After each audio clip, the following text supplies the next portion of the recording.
Oi, pessoal. Voltamos agora para a gente ver um outro item do nosso edital.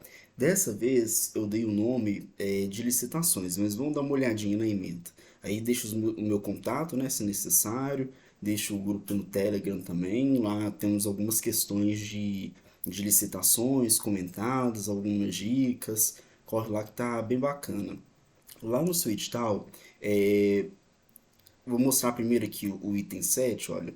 Nós tínhamos só a previsão nessa primeira parte aqui, citando expressamente a Lei 8666 de 93, que é a lei que traz as normas gerais de licitações e contratos administrativos, e nós tínhamos também a Lei 12462 de 2011, que é a lei do RDC, o Regime Diferenciado de Contratações.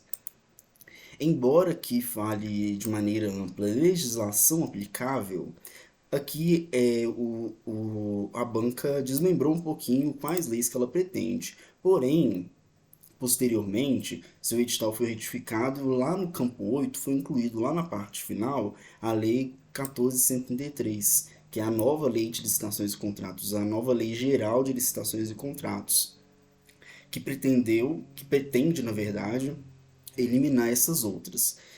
Aqui a gente consegue delinear melhor o que ele quer por meio das leis que ele fala. Mas quando a gente volta aqui no item 4, nós temos uma ementa muito ampla, que pode incluir outras leis. Eu entendo que pode incluir outras leis que não estão expressamente citadas aqui. Porque olha só como é amplo, ele fala, olha, licitações em obras, o conceito, finalidade, princípios, obrigatoriedade, hipótese de dispensa, inexigibilidade e vedação, modalidades, procedimentos, revogação e anulação, objeto da licitação, homologação e adjudicação, acervo técnico, anteprojeto, projeto básico, projeto executivo. Ou seja, quando ele coloca aqui no item 4 licitações de obras públicas, é possível também que sejam cobradas outras leis, outros normativos que tratem do assunto. Então eu acabei incrementando aqui, até porque isso tem muito a ver com a nova lei de licitações e contratos, a lei do pregão também, a lei 10.520. Mas o que que eu fiz assim? Essa ementa, pessoal, ela dá ela permite um curso assim de umas 20 horas. Se a gente fosse falar de forma bem minuciosa de cada ponto, de cada assunto. Porém, como você tem outras coisas para estudar e o conteúdo realmente é denso, aqui nessa aula eu foquei apenas no que geralmente é mais cobrado. E tentei, para não ficar exaustivo demais, trazer um comparativo do que era e do que atualmente é na nova lei de licitações e contratos. Porque aí as bancas, quando elas trazem tanto as leis antigas, né, antigas entre aspas, que eu já vou explicar a respeito disso, quando ela traz as leis antigas e traz a nova lei, a banca geralmente costuma cobrar os aspectos diferentes que tem de um arcabouço normativo para o outro, as novidades que foram trazidas em virtude da nova lei. Então, assim, tentei focar aqui no principal, no que mais cai em prova, tentando fazer uma abordagem comparativa e tentando também para que não fique muito maçante, muito cansativo. Então, assim, é super necessário que você, posteriormente, faça a leitura de todas as leis que são citadas aqui, olha, da 8666. Dê preferência quando você joga lá no Google a lei para pesquisar, dê preferência para o site do Planalto, porque ele apresenta a legislação mais atualizada possível. Então, é necessário que você leia depois minuciosamente 8666, leia também a 12462 de 2011, leia também a 14133 de 2021. Por quê? Parte desses normativos, inclusive a Lei 12462, traz assuntos muito profundos sobre as licitações em obras públicas, que tem super pertinência temática com o seu cargo. Então, o meu intuito aqui é te dar noções gerais, mas as noções profundas e a fixação mesmo no texto tem que ser feito por você, porque senão ficaria muito cansativo eu fazer essa abordagem aqui, seria maçante, exaustivo e talvez realmente não seria muito proveitoso, né? Então, nós faremos o seguinte. Vou começar assim, de uma maneira mais linear possível e ir incrementando à medida disso os comparativos para vocês perceberem algumas diferenças, algumas novidades. O que eu ia falar a respeito da vigência, que é o seguinte: em 2021 a gente teve a Lei 14.133. Ela veio pretendendo revogar esses outros normativos que nós temos que tratam de licitações também. Quais outros normativos? A 8666, que traz as normas gerais, a 10.520, a Lei 10.520 ela trata do pregão, isoladamente do pregão, a Lei 12.462 de 2011. Então, inicialmente a lei pretendeu revogar elas a partir de abril desse ano, mas posteriormente houve uma medida provisória que acabou estendendo esse prazo até o final do ano, até 31 de dezembro. Aí depois uma lei complementar, antes mesmo dessa medida provisória passar lá pelas casas do Congresso Nacional, a a lei complementar foi e realmente efetivou a vigência dessas outras leis até 31 de dezembro. Então, atualmente, qual que é o status que nós temos? A Lei 14.133, que é a nova lei, ela convive com as leis antigas, o que eu chamo aqui de leis antigas, mas antigas entre muitas aspas, porque são leis ainda vigentes. Elas somente deixarão de viger a partir de 31 de 12 desse ano. Então, ano que vem, não haverá mais a sistemática que a gente está adotando atualmente. O que, que as entidades têm feito? As entidades optam se elas vão utilizar para aquela determinada contratação a nova lei ou se vão utilizar a lei antiga. Então ela vai sempre deixar expresso a opção que ela fez, qual diploma que ela escolheu, no edital ou no aviso de dispensa de licitação, justamente para que os contratados eles saibam qual que é o regime jurídico que vai conduzir ali a contratação. Porque assim, existem alterações muito bruscas, inclusive aqui em licitações, comparando 14.133 e a Lei 8666. Então é necessário que venha essa informação de qual diploma normativo a entidade está aplicando naquela contratação, justamente para poder nortear o futuro contratado. A Lei 14.133 ela também trouxe um sistema diferente para crimes, porque a 14.133, além dessas normas gerais, ela trouxe também alguns crimes em licitações e contratos. Essas leis, essa lei, né, ela alterou diretamente o Código Penal e incluiu essas condutas normativas, essas condutas típicas lá no Código Penal. Então, embora no corpo da 14.133 sejam previstos esses crimes eles vieram para alterar, para incrementar o Código Penal. Então, assim, a gente não pode deixar de dizer que é bom você passar o olho, dar uma olhadinha, porque é bom você garantir, caso porventura o examinador cobre. A FGV ela traz questões realmente assim muito profundas. As questões que atualmente ela tem cobrado, ela tem exigido que a pessoa saiba a diferença entre um diploma normativo e outro, quais foram as inovações, se houve retrocesso ou não. Então, assim, vamos tentar extrair assim, o máximo possível daqui o grosso das questões da FGV. E as questões mais profundas você consegue fazendo a leitura individualizada de cada uma das leis.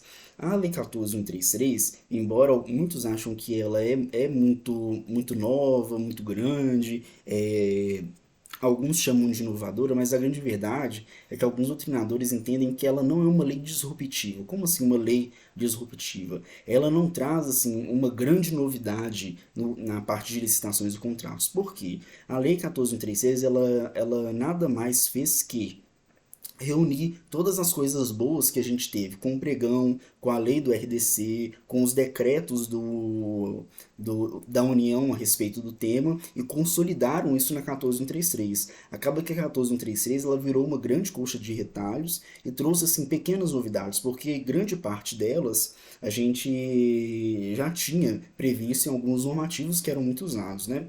Porque nós precisamos de pensar assim as licitações numa linha linear. E realmente é linear porque a 8666 é de 93. Embora a gente já tivesse lá em prática de administração pública gerencial, quando nós lemos e estudamos a 8666, a gente percebe que ela vem com uma grande carga burocrática. Por quê? Ela se preocupa muito com mecanismos internos, com procedimentos de revisão, ela foca muito no meio, no procedimento e não foca muito no resultado. É por isso que de 93 para frente eles começaram a ter, a administração pública começou a ter muita dificuldade com compras e licitações, porque eram muitos controles e esses controles dificultavam as contratações e isso era difícil na prática. A partir de 2002, a gente teve o advento do pregão. Por quê? O pregão ele veio possibilitar, oportunizar a operação do pregão por meio digital. Até então a gente só tinha licitações em meio físico. Os licitantes vão lá pessoalmente na repartição, apresentam os envelopes com a proposta, com os documentos, e a partir daí são processadas as demais fases, né? O pregão ele já trouxe essa novidade, inclusive a nível federal com o decreto do pregão, porque tentou se otimizar o procedimento de licitação para que fosse menos burocrático no que se refere aos bens comuns, aqueles bens que a administração usa no dia a dia, que não pode esperar muito tempo, que não pode esperar um procedimento tão dificultoso quanto a 8666 para comprar, para contratar, para adquirir. E em 2011 a gente teve a lei 12.462, porque a gente ia sediar aqui no Brasil, nós sediamos no Brasil, na verdade, naqueles eventos da Copa do Mundo, os eventos de Olimpíadas, então era necessário mexer na estrutura do Brasil, aeroportos, rodovias, eram necessários ajustes, melhorias nos campos de futebol, por exemplo. Então, se eles fossem fazer, como o brasileiro deixa sempre tudo para a última hora, se fossem fazer obras com base na 8666, nas vésperas desses eventos esportivos, não ia dar tempo de liberar nenhum deles.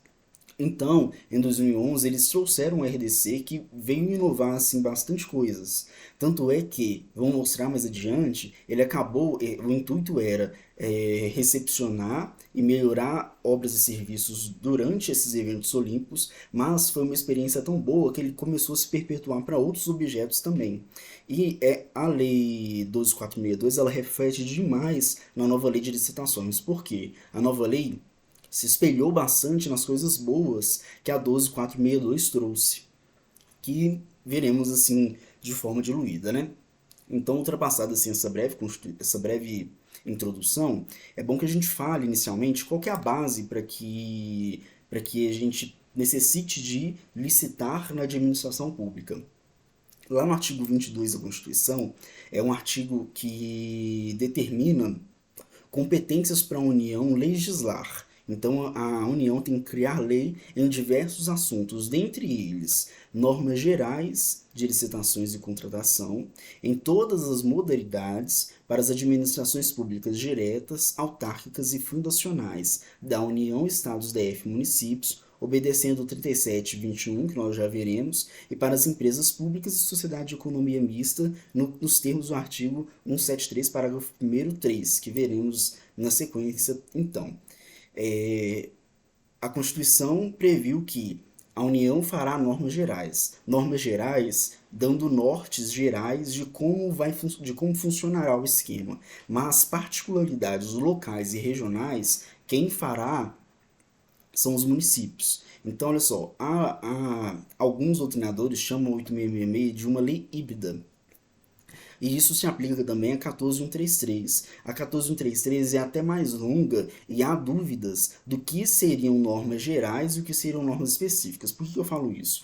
Para a União, a 8666 e a 14.133, ela traz normas gerais e ao mesmo tempo específicas. Específicas são aquelas normas que direcionam apenas para a União, que somente a União fará. E as gerais é que serão observadas pelos demais entes da federação.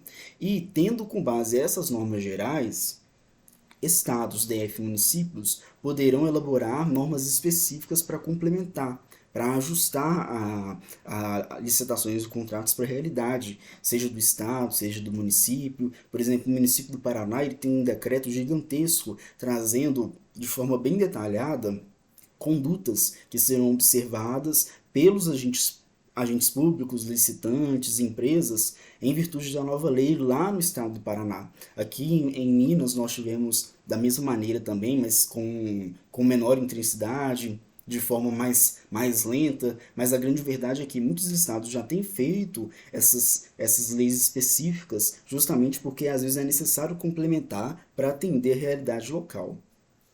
Lá o artigo 22 ele mencionou o 37 e 21 da Constituição. O 37 e 21 ele traz essa obrigação de licitar, olha só. Ele já começa com as ressalvas e depois ele vai para a regra geral. Ressalvados os casos especificados na legislação, que nós veremos que serão licitação dispensada, licitação dispensável e inexigibilidade de licitação. Lá na ementa, não sei porque, a primeira vez que eu vi essa nomenclatura, a banca usou vedação. Eu imagino que ele esteja se referindo às hipóteses em que não dá para licitar, as hipóteses que são vedadas de licitar, que são as de licitação dispensada. E as outras duas, ela trouxe o nome que tradicionalmente as bancas trazem e é tranquila também, a gente vai ver em seguida. E o artigo 21 ele fala da necessidade de obras, serviços, compras e alienações de serem contratadas mediante processo de licitação pública, que assegure igualdade de condições a todos os concorrentes, com cláusulas que estabeleçam obrigações de pagamento, mantidas as condições efetivas da proposta, nos termos da lei, o qual somente permitirá as exigências de qualificação técnica e econômica indispensáveis à garantia do cumprimento das obrigações. Então, o edital vai trazer toda a previsão necessária para conduzir o certame. E somente vai se exigir do licitante qualificação, seja qualificação técnica relacionada ao assunto da licitação, ou econômica com relação ao estado da empresa, se ela está ou não boa das pernas, somente aquelas indispensáveis para que a empresa consiga cumprir o seu combinado, o seu ajuste contratual. Aqui no 37 nós temos a obrigação no que se refere à administração direta, que é a União, Estados, DF, municípios, e a indireta, porém indireta, autárquica e fundacional. Por quê? Empresa pública e sociedade de economia mista, elas podem tanto fazer atividade econômica quanto fazer serviço público, prestar serviço público. É possível a gente encaixar aqui no 37 essas empresas públicas e sociedades de economia mista que prestem serviço econômico. Até porque o 173 ele trata apenas da empresa pública e sociedade de economia mista e subsidiárias que explorem atividade econômica de produção ou comercialização de bens ou de prestação de serviços. Dispondo sobre, então é necessário uma lei que traga todas as condições para as empresas públicas e sociedade de economia mista, seja produzindo serviço público ou seja gerando atividade econômica. Então essa lei ela vai dispor sobre licitação e contratação de obras, serviços, compras e alienações, observados os princípios da administração pública. Então aqui no artigo 37, o legislador atendeu o comando gerando a lei 8666, que agora está sendo substituída pela 14133. E o artigo 173, embora o costume, né, geralmente nós vemos empresas públicas e sociedade de economia mista prestando atividade econômica, é possível também, e a Constituição traz essa possibilidade, delas também prestarem serviço público, de modo que elas observarão uma lei própria, que vai ser o estatuto jurídico da empresa pública e da sociedade de economia mista e suas subsidiárias. Essa lei é a 13.300. Lá nós temos alguns institutos diferenciados da 8666, alguns institutos até inovadores de certa forma, mas ela não foi citada, então a gente não foi citada na sua mente, então a gente não vai focar nela. O intuito aqui agora é a gente fazer esse comparativo do novo diploma legal com os já existentes, né, que são a lei do RDC, a 8666 e a lei do pregão. Agora, a gente, depois de feita toda essa introdução, né, a gente consegue já conceituar, de certa maneira, o que seria licitação. O administrador público, para atender o princípio da moralidade e da impessoalidade, moralidade é porque ele necessita de ser honesto nas suas práticas administrativas, e impessoal porque ele tem que atender a finalidade de visar o interesse público.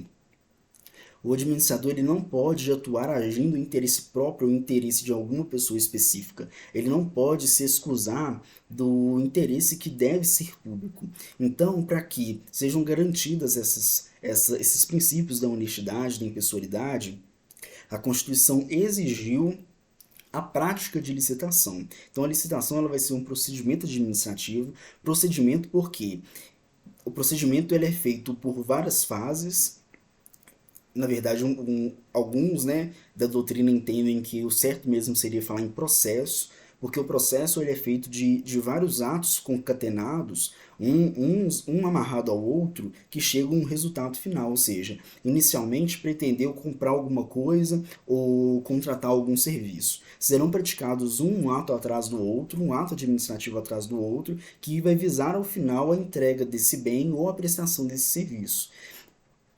E é necessário lembrar também que, embora o Poder Executivo, que seja incumbido principalmente de exercer atividade administrativa, função administrativa, é possível também que os outros poderes, legislativo e judiciário, façam atividade administrativa também, né? Por exemplo, o judiciário, quando precisa de contratar servidores, ele vai elaborar um concurso para chamar pessoas para trabalhar. O legislativo, por exemplo, embora a função típica do legislativo seja legislar, é possível também que ele queira comprar alguma coisa e necessite fazer licitação. Então, perceberam? A licitação ela vai ser esse meio, vai ser esse instrumento para que ao final a gente gere um contrato administrativo. E é possível então nós vermos licitação não só apenas no executivo, mas também no legislativo ou no judiciário. O artigo 2º da nova lei de licitações, ele trata sobre a aplicação da lei. Olha só, para alienação e concessão de direito real de uso de bens, alienação é a transferência de titularidade. Concessão de direito real de uso é quando alguém é proprietário daquela propriedade e cede, abre mão de parcela da utilização para que outra pessoa utilize daquela propriedade, daquele terreno, daquele imóvel. Então, por exemplo, quando o poder público ele tem posse, titularidade de um determinado terreno, e às vezes ele pode conceder o direito de usar aquele bem imóvel para uma outra pessoa, ou então ele pode trocar a titularidade, ou seja, ele pode alienar. Então, essas questões a gente também vê tratativas na 14133. A 14133 agora começa mesmo o objeto principal que ela realmente visa, a compra, inclusive por encomenda, locação, por exemplo, locação de imóveis, concessão ou permissão de uso de bens públicos.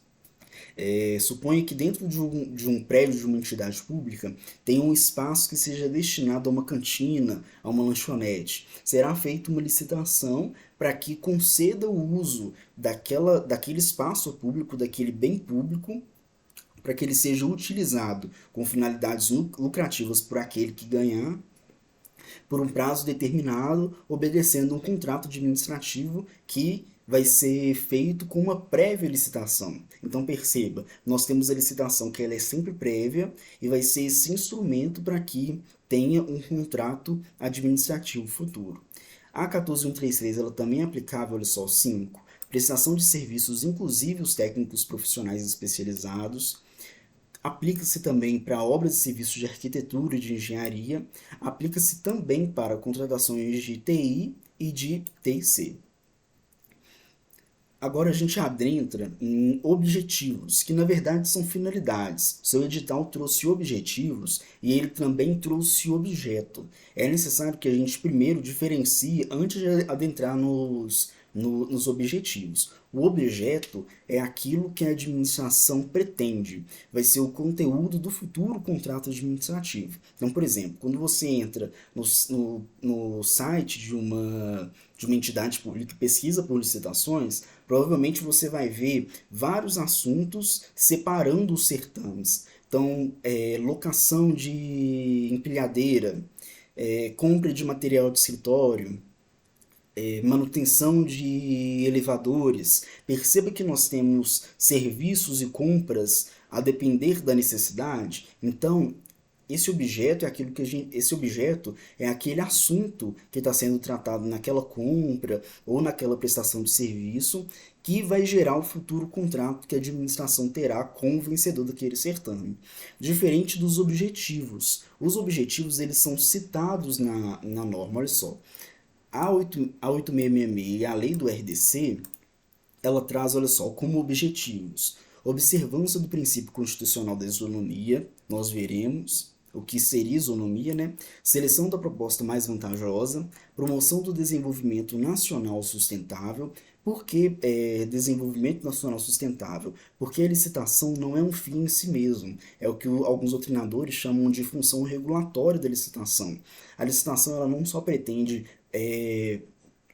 a administração comprar, adquirir aquele serviço, aquele produto que ela precise. Ela também necessitará praticar políticas públicas no decorrer dessa licitação. Então, por exemplo, quando a nova lei ela traz a possibilidade de priorizar aquele licitante que contrate mão de obra que sofreu violência doméstica, ou então mão de obra que cumpriu pena privativa de liberdade e agora necessita de inserção no mercado de trabalho. Então, quando a nova lei ela faz todos esses mecanismos de políticas públicas, é porque está tentando promover um desenvolvimento nacional sustentável. E mais ainda, quando ela se preocupa em elaborar matriz de risco, quando ela está visando no resultado, né, de obras, no resultado de serviços, é porque ela está tentando fazer o máximo possível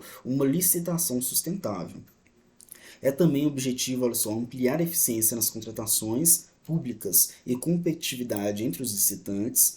Esses que estão com asterisco é porque são apenas da lei do RDC. Um outro objetivo, promover a troca de experiências e tecnologias em busca da melhor relação entre custo e benefício para o setor público. Perceba, o RDC ele veio com esses objetivos mais tecnológicos, mais inovadores, mais avançados, que até então nós não temos nesses objetivos aqui em cima, que são da 8666. Olha esse outro, ó, incentivar a inovação tecnológica. Agora, na nova lei, que é esse lado aqui, ó, o meu lado direito, continua-se com o intuito de selecionar a proposta que gera o resultado mais vantajoso. Por que a lei agora trouxe a questão do resultado da contratação mais vantajoso? Porque alguns órgãos, alguns têm um entendimento muito errado de que o que é mais vantajoso para a administração é aquilo que é mais barato. Não necessariamente, até porque quando a gente vê aquela máxima no dia a dia de que às vezes o barato sai caro, em contratações públicas a gente observa essa mesma questão. Às vezes a gente tenta economizar no orçamento, mas aquela contratação pode dar prejuízo. A gente pode estar contratando um fornecedor que não vai conseguir cumprir aquilo por aquele preço combinado porque ele é baixo demais, ou então às vezes ela está usando uma mão de obra escrava. Então é nesse sentido que a gente fala que às vezes o barato pode sair caro também nas contratações públicas. E ao final aqui, ó, a lei trouxe para que seja observado o resultado mais vantajoso, inclusive no que se refere ao ciclo de vida do objeto. Ao selecionar uma proposta, a melhor proposta que vai ser contratada, deve-se observar desde o início da formação do objeto até o descarte dele, a manutenção que ele vai precisar, a assistência que ele vai precisar, se vai haver garantia ou não, se vai haver prejuízo para o ambiente, para o meio ambiente local. Então perceba, não deve ser observado apenas o valor econômico no momento da contratação. É necessário observar todo o ciclo de vida do objeto, do seu início até o seu final, até o seu descarte. Continuou trazendo também a nova lei como objetivo o tratamento isonômico dos licitantes, bem como a justa competição, evitar contratações com sobrepreço ou com preços manifestamente inexequíveis ou superfaturamento na execução dos contratos. O que seria isso? Olha só, sobrepreço é diferente de superfaturamento, embora as palavras sejam muito parecidas. Quando a administração ela pretende contratar um bem ou um serviço, Inicialmente está na fase interna, que fará mais sentido mais adiante, quando a gente adentrar um pouco mais nas fases.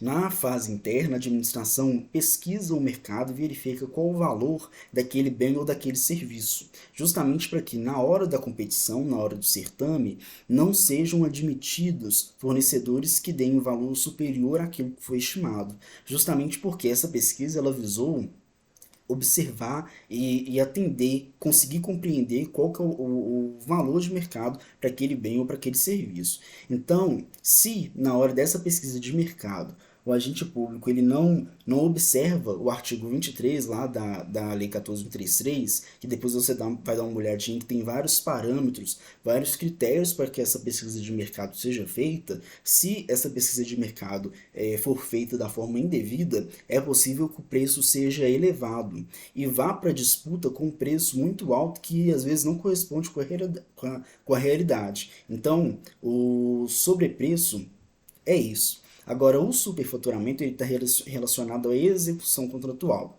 Na hora que vai, depois que já encerrou a licitação, já firmou o contrato, é necessário que nós tenhamos fiscais de contrato para observar se o objeto está sendo prestado da forma devida ou não. Porém, caso esse fiscal talvez não haja da forma certa, às vezes a contratada, por exemplo, se compromete a entregar 5/5 de uma estrada e na verdade ela está entregando só 4/5 da estrada e o fiscal não percebeu que faltava 1/5 e vai considerar como se fosse prestado o objeto. Perceba que está havendo um prejuízo na execução contratual. Então, superfaturamento relacione a algo da fase mesmo de execução contratual, após o fechamento do contrato. Já o sobrepreço está relacionado a essa fase inicial. Na antiga lei, a doutrina chama de fase interna e a 14.133 ela chama de fase preparatória. Também é um objetivo da nova lei incentivar a inovação e o desenvolvimento nacional sustentável. Antes da gente adentrar aqui nas observações, eu vou encerrar aqui com vocês o bloco e a gente continua em seguida.